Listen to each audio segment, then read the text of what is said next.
Hey, I'm Lex. And I'm Gibby, and welcome to another episode of Porch Swing People. Each week we bring on a guest to talk about stories from their past, what's going on in their present, and their dreams and goals for the future. This has been so much fun. How do you think we've been doing? You want us to, pat ourselves on the back? No. We are excellent podcast hosts. I think we're doing okay is where I was like, hey, we've Mediocre.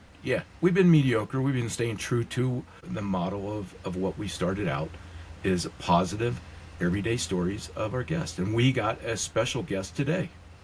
I do hope that our listeners at this point can know what to expect. We're going to come on here, we're going to bring somebody on, and we're going to be surprised by the things that they have to share with us, but hopefully pleasantly surprised and leave with some takeaways.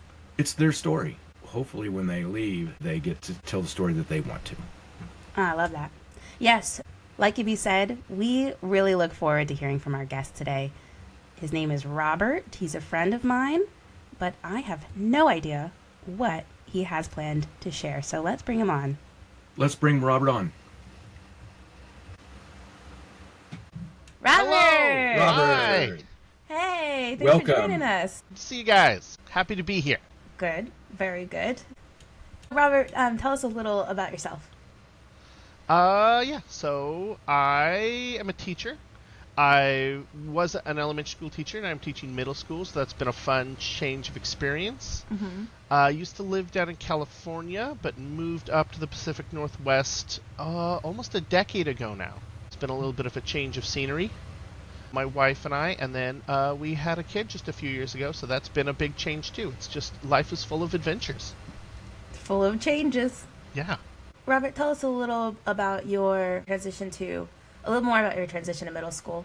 I want to hear particularly if there was anything that pleasantly surprised you about moving to middle school.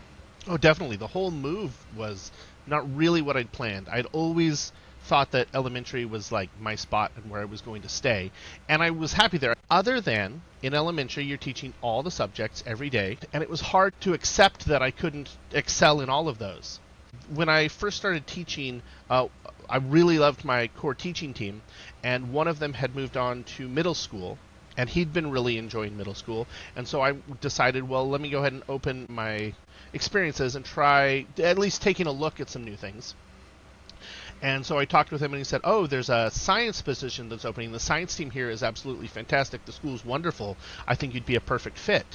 So I went ahead and put that application in and made the jump over to middle school science. I love just having the one subject to stick with. Yes. Because I can pour everything I have into that. And as I do the lesson multiple times per day, it gets better and better. So by the time we get to the last class of the day, they get a fantastic lesson.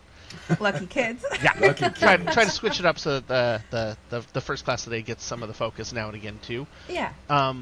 But yeah, the move to middle school, there's a lot that's the same, but there's a lot that's different. It was really fun that first year because I switched jobs over the summer. So I came in as middle school, and the new sixth graders were coming in, and some of them had been in my class the year before in fifth grade, and they saw me and they were like, "What are you doing here? You're not supposed to be at this school. What happened?" Oh my gosh, that's so perfect. That's awesome. I already have a report. And that can only happen once. Yeah, that big surprise moment really is just that one time. But now they're telling me, well, now you have to move on to high school so you can go there too. Like a Mr. Feeney. Yeah, but realistically, I don't see myself making the jump to high school. But you never know what the future holds. You never know. Robert, my takeaway from the conversation is you are a teacher that cares, which is awesome. Yeah. I've never worked with Robert directly, but I feel like I know the type of teacher he is based on the thing. I mean, whenever we're together, we end up talking about work, talking about, the passions that he brings to his job and the dedication and the evolution of different things that he's doing within his classroom. I mean, it's so fun to listen to because he's passionate about it, and you can tell that the kids buy into that. Yeah, it is so fun. Engagement, I think, is my big key word as a teacher, and having the kids engaged and excited Like, I could give the best lesson in the world, and if nobody was listening, they've learned nothing. But if they're engaged and participating and excited and trying and caring about what they do, they are learning. Even if they're not catching everything I'm trying to give them, they are learning. And when they enjoy it, they want to learn more, and that makes it so much easier. Oh, that's so awesome. So let's go off of that. You being a teacher, but also a learner, also a student. Tell us something that you learned from another person who has like a completely different background than you do. Yeah, well, let me change that question slightly, because when I was 25, I think, my wife and I moved to Japan for 2 years. Or she was kind of my wife at the time. That's a different story too. But living in Japan, I had never been outside of the U.S. before that point. And I think my biggest takeaway, there were a lot of lessons and takeaways, and it was a fantastic life experience, and I highly recommend anyone who gets the opportunity to go live in another country experience that. But the big takeaway was that the things that I think of as normal are not normal for probably most of the people in the world. Anybody's idea of normal is just normal for your own experiences and for your own upbringing in the own place where you are, but that is not normal everywhere. And that slow realization really blew my mind while it was there, and I think that it really gave me an opportunity to pick up perspective. Wow, that is awesome. Tell us more about that, like some of the things that you learned along the way that brought you to that realization. Yeah, some of it is just little things, like a bathtub in Japan does not look like a bathtub in the US. They're kind of square. You sit with your knees bent, so it's deeper, and it's almost like a seat that you get into, so they stand like 3 feet tall. Hold on, I'm gonna have to look up a picture of this. But that's just the way that a bathtub is, and if you talk about a bathtub, that's what they expect you to be talking about.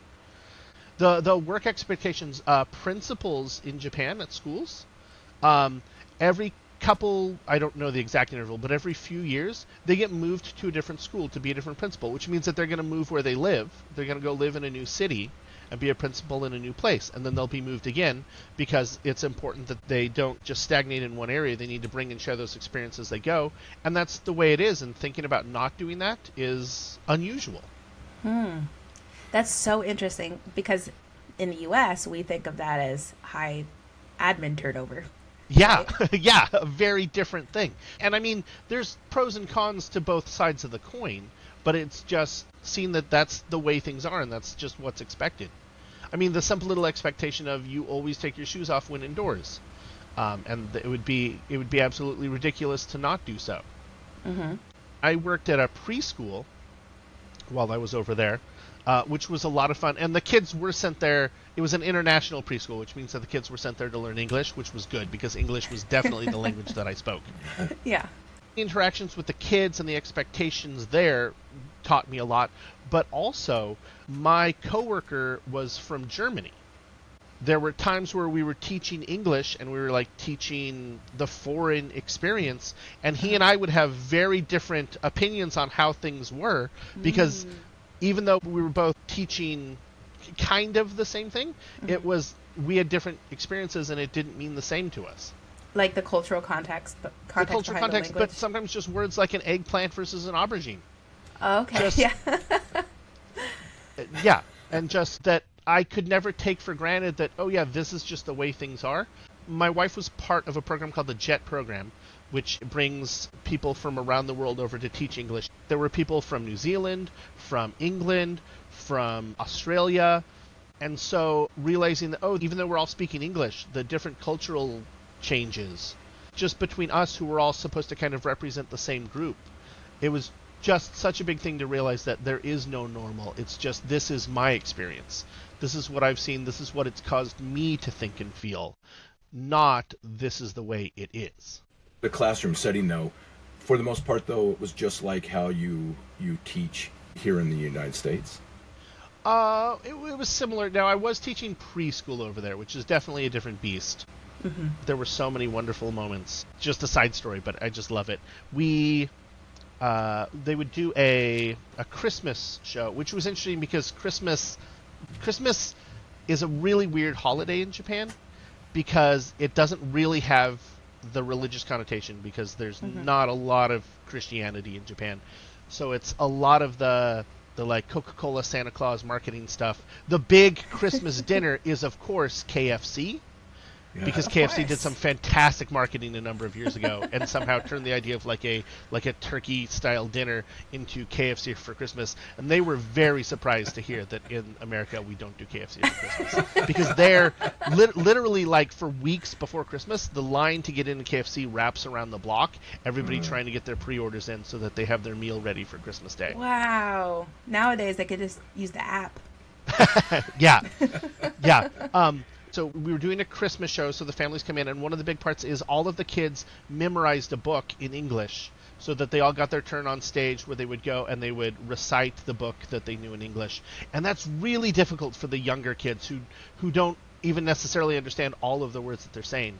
And there was one little girl who she'd been very suspicious of me from the very start, and I had to work really hard. It was really rewarding by the end when she would come up and give me hugs, and we were great. Yeah. But she was really suspicious of me, and so it was kind of a struggle working with her. And she worked and worked and worked at it, and she'd practice her book at home, and she'd practice her book at home. And we get there, and she's on stage, and she's ready to go, and she kind of leans forward, and her eyes get big, and the microphone's sitting in front of her, and she's just sitting there. We're like, "Come on, you can do it." And she leans in, and she leans in, and she opens her mouth and onto the microphone, because it looked like an ice cream cone. And she thought that there was just an ice cream cone sitting there in front of her. And so she had to try it. And then she tried it, and she realized, oh, this isn't actually an ice cream. And we had like a little laugh and backed up. And then she went ahead and told a story about her different shapes and the rectangle roos and the triangle roos. And there we go. Thank you very much. Goodbye. And we're like, yeah, good job. You did fantastic. Oh my gosh, that is so funny. That's so Yeah. funny that you remember that, and halfway across the world, there she is as an adult now. You're still the ice cream incident. my Because gosh. I just thought she had the stage fright, and no, it was just she really wanted to try that ice cream cone that we were holding in front of her. Oh my gosh, impulses of little children. Yeah. That's so fun. They'd never been on a stage before. They'd never No. probably had a microphone in front of them, maybe never even seen a microphone up close. Yeah. And so, again, it's the Yeah. idea that what seems like normal, especially to little kids, that's a big takeaway that's come to me, is nothing is normal to a Yeah. 3-year-old. The slate is so blank. Everything is an adventure. Yeah. And I think that's such a fun place to be. To see the experiences of someone getting to experience these things for the first time is just absolutely fantastic. It's such a privilege. Yeah. So, Robert, you said everybody should experience living in a different country so you can experience firsthand that realization that what is normal to you is not normal to everyone. How can people learn that without, traveling if they don't have that ability? Because I think, There's a big Being- privilege there, yeah. well, of course, yeah. But my point being that, we can hear that and we can appreciate that, but that is something that you can only really deeply understand if you have gone through it yourself. It is, because I think just humans in general really like to know where they belong. This is my group, this is where I fit, and a really terrible, nasty, unfortunate side effect of that is you then identify people as other. And identifying people as other makes them not like you. And another very human thing is to want to compare yourselves to others, particularly the ones who you've designated as others, and often wanting to compare in order to show how what you're doing is the better way, the right way, the correct way. And I think that causes us a lot of problems in society. And that one of the big things that I loved going to Japan, I very much was the other. I was over there in a city of about 40,000 people, and I think 16 of us weren't Japanese. Wow. And we pretty much all lived together in the same little area. How did you feel like you were accepted in the community? It overall pretty good. Definitely an outsider. No question about that. Most people would give you this sort of celebrity status. Not exactly, but they're like, oh, you're one of the foreign teachers. Oh, come here. Speak English with me. I want to interact with you. But there's definitely like places where you aren't exactly accepted, and things that it's just expected that you won't know and won't be able to do, and it's a struggle. Being who I am, I feel that in general I fit into most of the privileged categories of society most of the time. And so being in Japan was my first time really feeling like I was a minority in any way. And that really, I think, opened my eyes to a lot of things. And again, it still was kind of a privileged situation because, like I said, almost had like a mini celebrity status with some people, which does not does not help get rid of some of those preconceived notions. Yeah. But just being different and having so many things, being out of my element, having everyone else know exactly the way things are supposed to be going, and definitely recognizing that there were times where I don't want to say like I was treated as a joke, but it was funny that the foreigner didn't know the right way to do things. And Did you pick up the language? I picked up a bit. We were up in the north, and so we did a lot of skiing because there was a lot of good snow near us. And I used to say that I had ski lift Japanese. I could get on the ski lift with someone, have a great conversation all the way to the top of the ski lift, and then when I get off, I hope that I never get on with them again because I've said basically everything I know how to say at that point. I've exhausted my lexicon. Oh, that is such a great way to put that. That's so funny. Yeah, but again, I was a little privileged there. My wife spoke much better Japanese than me. So in circumstances where we needed to, I let her take the lead. I realized that I never actually got to the question that you asked me there, though. Okay. How could somebody get an experience like that? Do you have a without... good answer? Because it's a tricky question. It is. I think finding opportunities to put yourself into unfamiliar circumstances and accepting the uncomfortability and embracing it. Like going to something as simple as going to the international district and wandering around and just finding a restaurant to go into where it's obvious that the language you speak is not what most of the people around are speaking, and just trying something new, going to festivals for cultures that you are not a part of, and learning about them and seeing how the people interact with things. Oh, I have a great one for this. There was I don't remember what it is exactly, but there was like I might be wrong on this, but I think it was a Serbian festival that was going on in a city nearby, and it was just something that had come up on some like news feed or something. And my wife and I went to go attend it, and when we got there, it was very clear that it was like at a church, and everybody knew everybody, and like it was a bunch of families that hung out together. Yeah, it just happened to be posted, I guess, and they were totally welcoming. But it was very clear to us that, we are not actually the intended audience for this. But it was fun. We got food, and they were like, do you know what this is? Do you need us to explain it to you? And we're like, yes, that would be fantastic. And that's amazing. there was the cultural dancing and a lot of singing that we couldn't understand a word of. And it was really uncomfortable, but in such a good way. Yes. I'm so glad that we went and we did that. And it was a really good experience. There were times where I definitely felt like, maybe we should just leave. And I'm so glad that we didn't. I'm glad that we stayed, and the people were so nice. And I think seeking out and finding experiences like that really helped give a lot of perspective. Well, can I jump on that? Because what you just said is something I was thinking too. Like, let's say you go visit the International District. Your first impulse might be to leave or to find something familiar that you can cling to so you can alleviate that discomfort. But if you, like you said, if you can sit in that discomfort and write it out, that's where you're going to get the most bang for your buck with that learning experience and trying to embrace the unknown versus trying to look out for the familiar. I think those are great examples. And that festival or that little community gathering that you just described, that sounds exactly like something that you and your wife would go to. It was not the way we had envisioned the day going, but it was a wonderful experience that I will never forget. So, Robert, tell us about your most magical experience ever. There were a string of these that came very close together. When we left Japan, we decided, instead of taking the 14-hour flight back over the Pacific, which is a long and boring flight. Long flight. We had just spent 2 years living in another country. We were no longer renting anywhere. We'd been saving up money. It was a very clean break time for us. So we decided, let's spend a few months and go around the world the other way, circumnavigate the globe, and just visit That's a bunch awesome. of locations. And we hit 18 or some countries along the way. Staying That's for amazing. Yeah, it was wonderful. We saw the pyramids, we saw the Taj Mahal, and all these wonderful things. But one that sticks with me particularly, when we were in Thailand.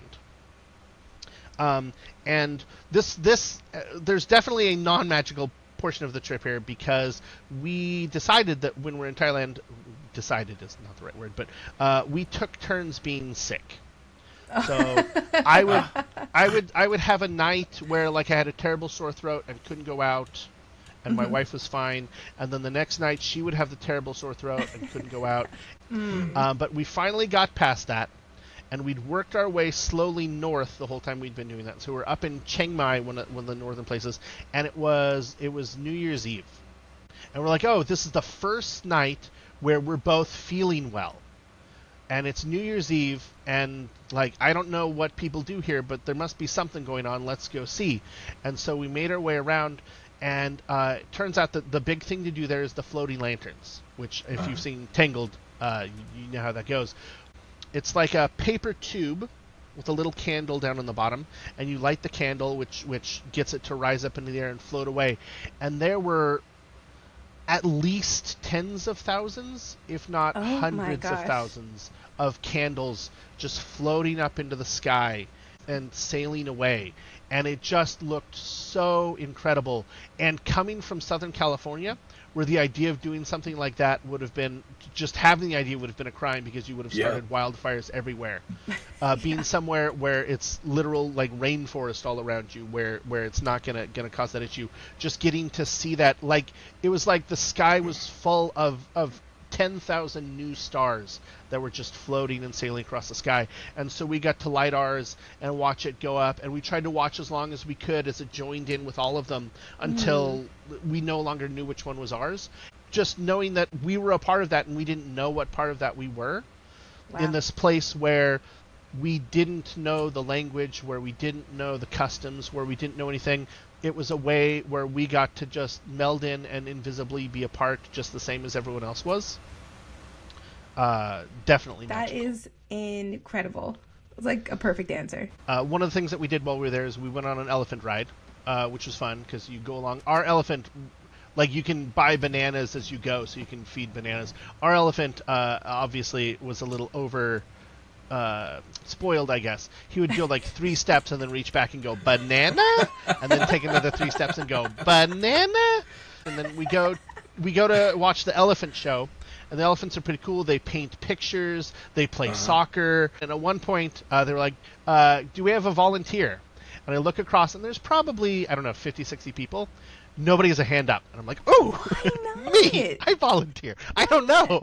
I don't know why nobody volunteered. So it was a dart game. There were balloons, and the elephant would throw this big lawn dart that would go up and come down onto the balloons, and I was just throwing little darts trying to pop them. And so it was the big competition, man versus elephant. And who won? Yeah, you didn't say I did win. I feel a little bad though, I because can't believe that You should have thrown it. the elephant did not. He got really close with every throw, but he did not actually pop a balloon. And I did ever so slightly better than that. So When we went to the elephant show, they asked for a volunteer, and I jumped up, and so they, the elephant picked me up in its trunk and then stood up on it in the back of its legs. And oh, nice. Yeah. Elephants are my favorite animal. They are wonderful. When they're treated properly. Yeah, when they're treated properly. That's where I was going to. It is important to make sure that they're treated well. Hey, Robert, what is a book that you swear by that everyone should read? There are so many wonderful books out there that just reading, and that's one thing that I love. I always encourage reading with the kids. There is a series though that I particularly love. Have you heard of Discworld? No. I have not. It is a fantasy series, but what I really, really love about it, they're wonderful stories on their own. But I enjoy, let me step back a little. I enjoy science fiction, and I really enjoy science fiction when what it's doing is taking a look at the human condition and things that we experience, but taking an outside view so that you can look at it and explore with it and experience it in ways that you couldn't otherwise. Yeah. And I feel that Discworld does that, but in a fantasy setting, which is fun. And it's absurd, but in being absurd, it does such a beautiful job of pointing out the things that we do that are also incredibly absurd when you just take a look at them at face value. Oh, that's exciting for me to go read this. Thanks for that recommendation. And there's a bunch of books in the series. They don't go in order. There are sort of various story arcs within.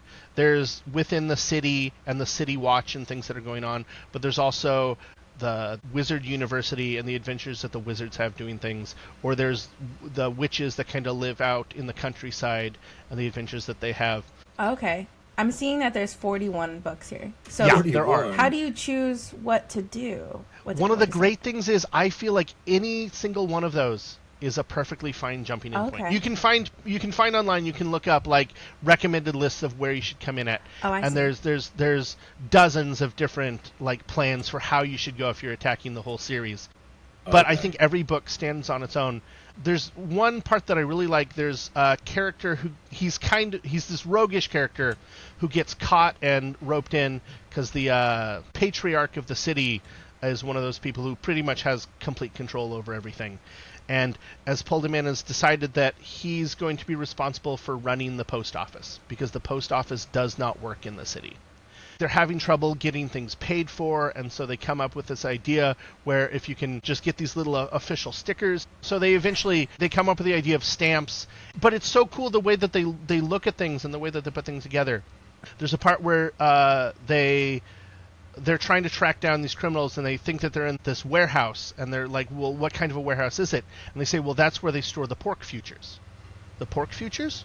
Well, yeah, when you're buying and trading things, you can buy the actual product, but you don't want to actually have the actual product delivered to places. So a lot of times when you're trading things, they'll buy the promise of them in the future. So you trade on futures, which is a big stock market concept. And they explain the whole concept of futures trading in the stock market, but they put it in a way that's pretty easy to understand. But then they get to the part, and when you've got all those pork futures, you've got to have somewhere to store them. So they have big warehouses to store the pork futures.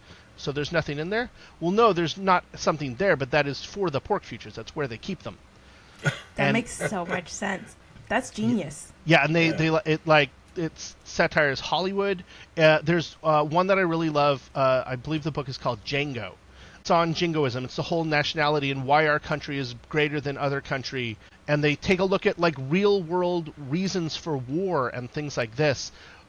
But in a way where you're like, well, that's so absurd, but that is exactly what we do, isn't it? And Terry Pratchett, he's a masterful author. He wrote all 41 of these? He did. And he's wrote other books with other people as well. Yeah, fantastic author. And you read them all? I have not. My wife has read every single one. Oh I've read most of them, although I haven't made every single one. So just in my very quick Googling, I found this. It's like a very intense map that shows one way of how you can read the books. Holy my! I mean, how do you even follow that? Yeah. I need a linear list. I love both that people will come up with the perfect way and that they've got maps like that, and knowing that you could jump in with any book you wanted and you'd be okay. And they're wonderful stories. I feel that young adults could read them and enjoy them, but as an adult reading them, I think that you get a lot more out of them. A deeper appreciation for the it's kind of like a Shrek movie in that regard. Kids could watch Shrek and enjoy it, but as an adult, you will catch probably 2 to 3 times as many jokes as the kids get. Yeah. Robert, our time has gone so quick, but I have one more question I want to ask you. Yeah. What is something that you're looking forward to today or in the next week? What's going on? The school year's coming. It is less than 2 weeks before I'm back in the classroom, which summer feels like it went too fast. Yeah. But I am looking forward to it. I see some changes coming my way this year. I've been teaching science, but I've been asked to be a little bit flexible in the upcoming year. and I'm going to be teaching 6th grade social studies, 7th grade social studies, and 7th grade science. And I've never done social studies in middle school before. So 2 completely new to me curriculums and a science curriculum that I've done before on top of it. And it's feeling like a lot. So in some respects, it's very intimidating, but I get to work with colleagues that, like, I've known and I see in the lunchroom and we do activities together, but I've never really been a part of their team. I'm on 2 new teams of people who I think are absolutely wonderful people, and 1 team of people that I already know are wonderful people. At the end of the school year, we did some full-day trainings because they're bringing in brand new curriculums for both of the social studies. Oh, wow. So I got to sit in and learn, and I'm so excited for the things I'm going to be teaching. Like, I've got ancient world history as one of the focuses, and then modern world history with an emphasis on how it impacts our state. Wow. Or impacted our state as it was going. And there's just a lot that got me excited, and I can imagine all of the things that I get to do with the students and the projects that the other teachers are excited about get me excited. And I love all of the new stuff. I'm terrified that there's going to be too much, and I can guarantee you this whole next year I'm going to be like barely treading water trying to stay on top of everything. Yeah. I love how you're excited about embracing this upcoming, like you said, challenge. Yeah, and hopefully I'm still feeling that way by the end of the year. It's very smart to be excited and apprehensive at the same time, because that's realistic. Yeah, and because, as I said, I always like to overfill my plate. Last year, I started a tabletop role-playing games after school group. We weren't quite an official club, but I'm gonna go for being an official club this year, on top of everything else that I'm doing. I know! That's gonna be so fulfilling and fun. It is, and it's wonderful, and I love seeing the kids grow with that, and I have so many fun things I want to do, and just thinking of all the things I'm going to be doing next year is terrifying. This is very social studies adjacent, don't you think? It is. And so I every once in a while have to stop and just pretend that I'm only teaching one class, so I can just think about that for a little while. That's a good way of doing it. Yeah, yeah. You know what I love about your story is you are not going to be complacent or doing the same thing. It's always a new challenge, and you obviously have embraced it. I like it. Like I said, it's terrifying and exciting. But I like the exciting part of it. Social studies can be very exciting. I can play it up. I can act out characters. I can use fun voices. I know that works for me. I know that if things aren't going well, my improvisational skills are good enough on the spot that I can keep things up in a positive manner. And I also know that I work well under pressure. So if it gets down to the last minute for a bunch of classes, I know that I can kick in and get things taken care of. And that confidence in my ability to do well enough, I think, lets me focus more on the excitement than the absolute sheer terror of it all. the terror. Okay, Robert, speaking as somebody who has 0 experience teaching middle school social studies, I have full confidence in you. Oh, good, because I'm in the same boat, so I appreciate that. I'm excited for your kids, just in the conversation. I don't know you from Adam. Lucky. Yeah, that's what I'm thinking. Yeah, I'm excited for you. I'm excited too. I think it's going to be a lot of fun, and we'll see. We'll see what happens the year after. I don't. Well, I don't it sounds know where like we that's probably going. won't see each other that much this year, but when we do see each other next, I'm excited to hear about how things are going. I was going to say, we may have to have a follow-up episode in a year and say, hey, Robert, how would it go? If he declines, we'll know. Yeah. Yeah, if you never see that episode, just know that maybe things did go.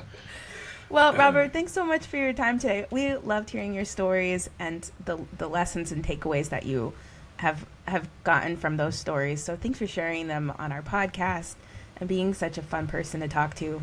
We just really appreciate your time. Thank you. It was wonderful, and I loved having the chance to share. Robert, all right, thank well, you we'll so talk much. soon, Robert. Thank you. Bye. Bye-bye. Oh, man. That was really fun. I love how positive he is, and he's open to change.